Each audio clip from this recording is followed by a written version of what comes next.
대통령님, 오랜만에 편지드립니다. 태극기 집회와 우리공화당 당원 동지들의 소식을 간략히 전하고 대통령님의 건강을 기원하며 마쳤던 이전의 편지들과는 달리 오늘 저는 대통령님께 호소드릴 것이 있어 이렇게 편지를 드립니다. 대통령님, 지금 우리공화당의 내분에 대해서는 이미 다른 열성 동지님들의 편지로 충분히 알고 계시리라 생각합니다.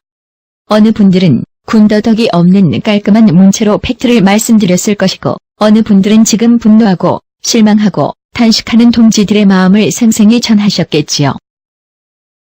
저는 대통령께서 이미 사실관계에 대한 충분한 내용을 접하셨다는 가정하에 말씀드리고자 합니다. 만약 대통령님의 유일한 정보원이 저였다면 저는 절대로 이런 편지를 드릴 수 없었을 겁니다. 이미 모든 내용을 알고 계실 테니 대통령께서는 오직 대통령님의 지지자이자 우리공화당의 당원으로서의 제 얘기를 들어주십시오. 대통령님, 우리공화당은 현재 심각한 내분 상황에 직면해 있습니다. 저 같은 경우는 작년 여름 홍공동 대표의 입당을 진심으로 환영했고 탄핵 무효와 자유대한민국 수호에 힘을 보태주시겠다는 그 각오에 감사했고 이후의 모든 행보를 응원했습니다. 올해 1월 14일 문제 북콘서트가 열리기 전까지 말입니다. 모든 문제의 시작은 홍공동 대표가 자신의 북콘서트가 끝난 후 우리공화당 지지 유튜브를 앞에서 앞으로 집회를 따로 하겠다라고 선언한 사건이었습니다. 당에는 최종 의사결정 기구인 최고위원회가 엄연히 존재하는데 당의 주력 활동에 대한 사안을 함부로 결정하고 통보한 것이 당원들의 공분을 불러일으켰습니다. 홍공동 대표는 시종 일관 내가 최고위에서 여러 번 얘기했다라고 주장했는데 언급이 아닌 의결 여부가 중요한 문제이고 설령 의결이 되었다 한들 해당 책임자를 통해 공식적으로 발표되었어야 옳다는 게 당원들의 생각이었습니다.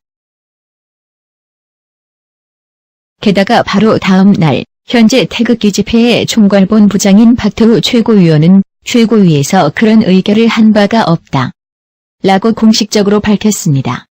그때부터 당원들이 본격적으로 분개하기 시작하였습니다. 또 홍공동 대표는 당시 그 자리에서 조공동 대표의 조선일보 인터뷰를 언급하며 그분이 발언하셨다고 기사에 난 우리는 박발 정당이 아니다 라는 부분을 문제 삼았습니다.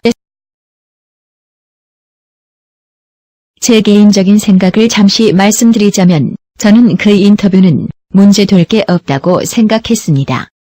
왜냐하면 박발 정당이라는 프레임은 우리공화당의 정당으로서의 가치를 폄훼하고 이념적 결사체가 아니라 팬클럽쯤으로 위상을 격화시켜 오히려 우리공화당으로 하여금 박근혜의 정당한 정치 세력이 되지 못하게 하려는 반우리공화당 세력들이 줄곧 써오던 공격수법이라는 게 저의 소신이기 때문입니다. 하지만 물론 저와 의견이 다른 분들이 계시고 조공동 대표는 그런 분들을 위해 얼마 후 인터뷰 전체의 녹취록을 공개해서 혹시 있을지 모르는 오해를 원천 차단하고자 했습니다. 당원들이 의문을 갖고 혼란스러워하자 곧바로 대처한 겁니다. 실제로 많은 당원들이 그 녹취록 공개 이후 의문을 해소할 수 있었습니다. 이후 홍공동 대표는 본인의 유튜브 방송인 나폴레홍을 통해 계속 방송을 했습니다. 그때까지만 해도 당원들은 홍공동 대표가 당원들의 의혹을 해소시키고 사과하실 것이라 기대하고 있었습니다. 분열만은 피하고 싶었던 게 당원들의 진심이었으니까요. 그런데 얼마 있지 않아 그 방송에서 홍공동 대표는 오히려 박근혜 대통령과 내가 만든 당이다, 우리공화당은 내 것이다 등의 부적절한 발언을 했고 방송 이후에는 영상을 삭제했습니다. 그러나 당원들 중 일부가 혹시 몰라 녹화해놓은 영상이 지금도 돌아다닙니다. 그렇게 놔두는 영상을 보고 우리공화당의 90%의 당원들이 얼마나 분노했는지는 말해 무엇하겠습니까? 이후부터는 강용석과 김세의 가로세로 연구소, 변희재 미디어워치 등의 유튜브 매체들이 우리공화당의 이 사태에 대해 다루기 시작했습니다. 이때부터 본격적으로 대통령님 존함이 오르내리며 진실 게임이 시작되었다고 생각합니다. 대통령의 친필 문서를 가지고 있다. 대통령께서 직접 40대의 비정치인인 여성을 비대위원장으로 지명하셨다. 분명한 증거가 있다 등의 이야기가 나왔습니다. 조공동 대표는 40대 여성 얘기가 나오자 너무 나가는 것 아니냐는 말로 오히려 인터뷰어를 만류하고 가급적 대통령님의 뜻에 대한 언급 자체를 피하고 있는 반면 홍공동 대표는 거의 모든 방송에서 대통령님의 뜻에 대해 말하고 있습니다. 분명한 증거가 있다 등의 이야기가 나왔습니다. 또 조공동 대표는 처음부터 지금까지 확고하게 유승민, 김무성과는 함께 갈 수 없다는 뜻을 분명히 하고 있는 반면 홍공동 대표는 외연 확장을 위한 전 목사 측과의 연합 집회를 주장하며 통합론에 있어서도 한국당과 세보수당이 통합되면 우리 공화당도 합류할 것이다. 유승민 세보수당 보수재건위원장도 탄핵은 잘못됐다. 우리 공화당의 생각을 인정할 수밖에 없을 것이라고 인터뷰를 했습니다. 이 와중에 바로 며칠 전 홍공동 대표가 임대계약 문제로 지역 주민에게 고소를 당했다는 기사가 떴습니다. 당연히 지금 재판 중인 각종 부정비리 혐의에 대해서도 다시 회자되고 있습니다. 이 상황에서 당원들은 어떻게 했습니까? 바로 어제로 이번에 따로 집회를 거쳤습니다. 집회 참여 인원수는 압도적으로 조공동 대표 측이 많습니다. 또 당원들 사이에서는 우리 공화당 당명은 과연 대통령님의 뜻이 맞느냐? 당의 강령에서 대통령님 조남이 삭제된 것 또한 석연치 않다. 홍공동 대표가 유영하 변호사를 방패막이 삼는 것 아니냐? 대통령께서 유승민과도 화합하라고 하셨겠느냐? 참으로 많은 이야기가 오갑니다. 한마디로 요약하자면 대체 어디까지가 대통령의 뜻이냐입니다.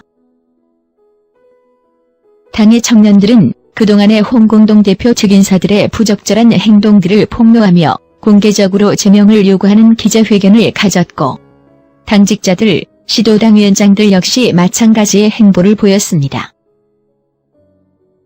일부 당원들은 홍공동 대표의 최측근 인사가 해온 언사에 대해 공개적으로 증언 및 고발을 했고 여러 녹취록 역시 떠돌아다닙니다. 평당원들은 하루 종일 당의 카페, 페이스북 등에서 시시비비를 논하는데 당연히 험한 말이 오갑니다. 조공동 대표가 욕심이 많아서 대통령의 뜻을 무시하고 있다는 쪽, 일단 대외적인 망신이니 모두 입을 다물자는 쪽, 홍공동 대표는 애초에 불순한 목적을 가지고 들어와 우리 공화당을 와해시키려 하니 내쫓아야 한다는 쪽. 크게 세 부류로 나뉘어 속된 말로 박 터지게 싸우고 있는 실정입니다. 대통령님, 제가 누락한 얘기들도 많습니다.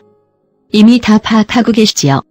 그럼 저는 이쯤에서 제가 어느 정도 인지하고 있는지를 대통령님께 보여드리는 것을 끝내고 편지를 보내는 목적으로 넘어가도록 하겠습니다. 대통령님, 저는 엄격하게 따지자면 조공동 대표를 지지하는 쪽입니다. 저는 홍공동 대표 측이 당의 대표로서 당원으로서 잘못했다고 생각하는 사안들을 명백한 근거를 들어 주장할 수 있습니다. 또 홍공동 대표 측근들과 지지자들이 조공동 대표에 대해 주장하는 바에 대해서도 논리적이고 이성적으로 반박할 수 있습니다. 또한 저는 조공동 대표와 같은 자리에서 밥 한 끼 먹어본 적 없는 청년당원입니다. 따라서 저는 양심껏 제가 맹목적으로 조공동 대표를 지지한다고 생각하지 않습니다. 하지만 대통령님께 조 대표님은 아무 잘못이 없다, 조 대표님 편을 들어달라고 할 생각은 결단코 없습니다. 그건 제가 할 수 있는 일이 아닙니다. 또한 결과에 대해 책임질 수 있는 일도 아닙니다.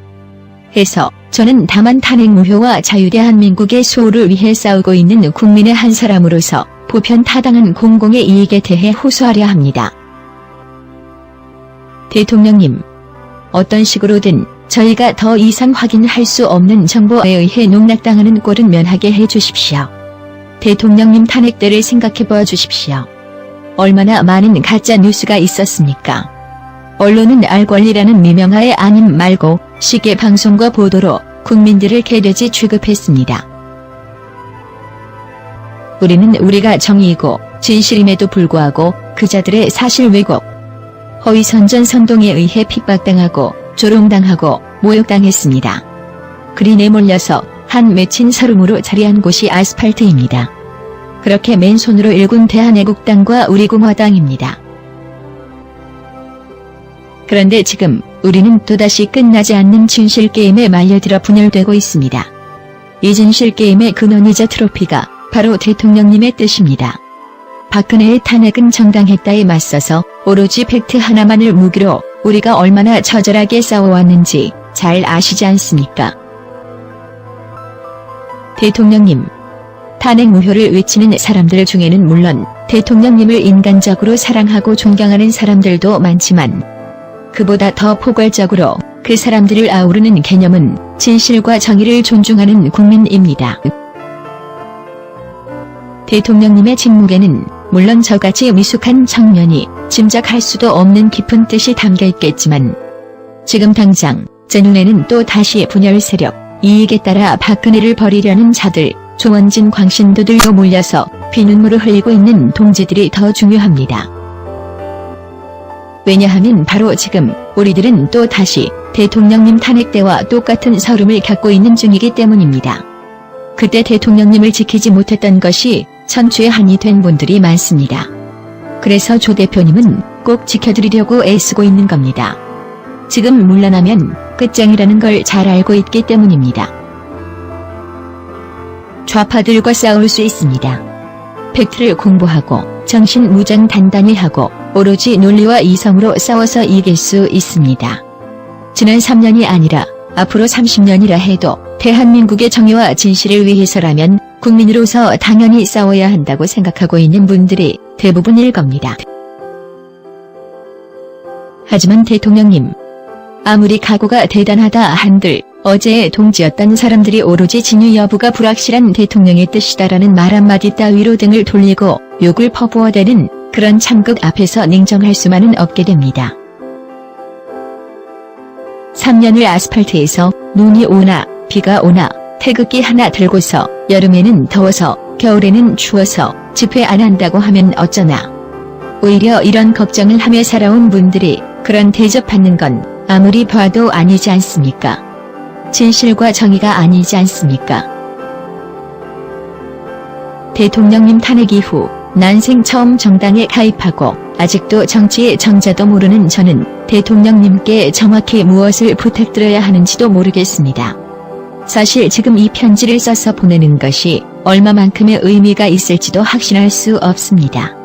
그래서 호소라고 표현한 겁니다.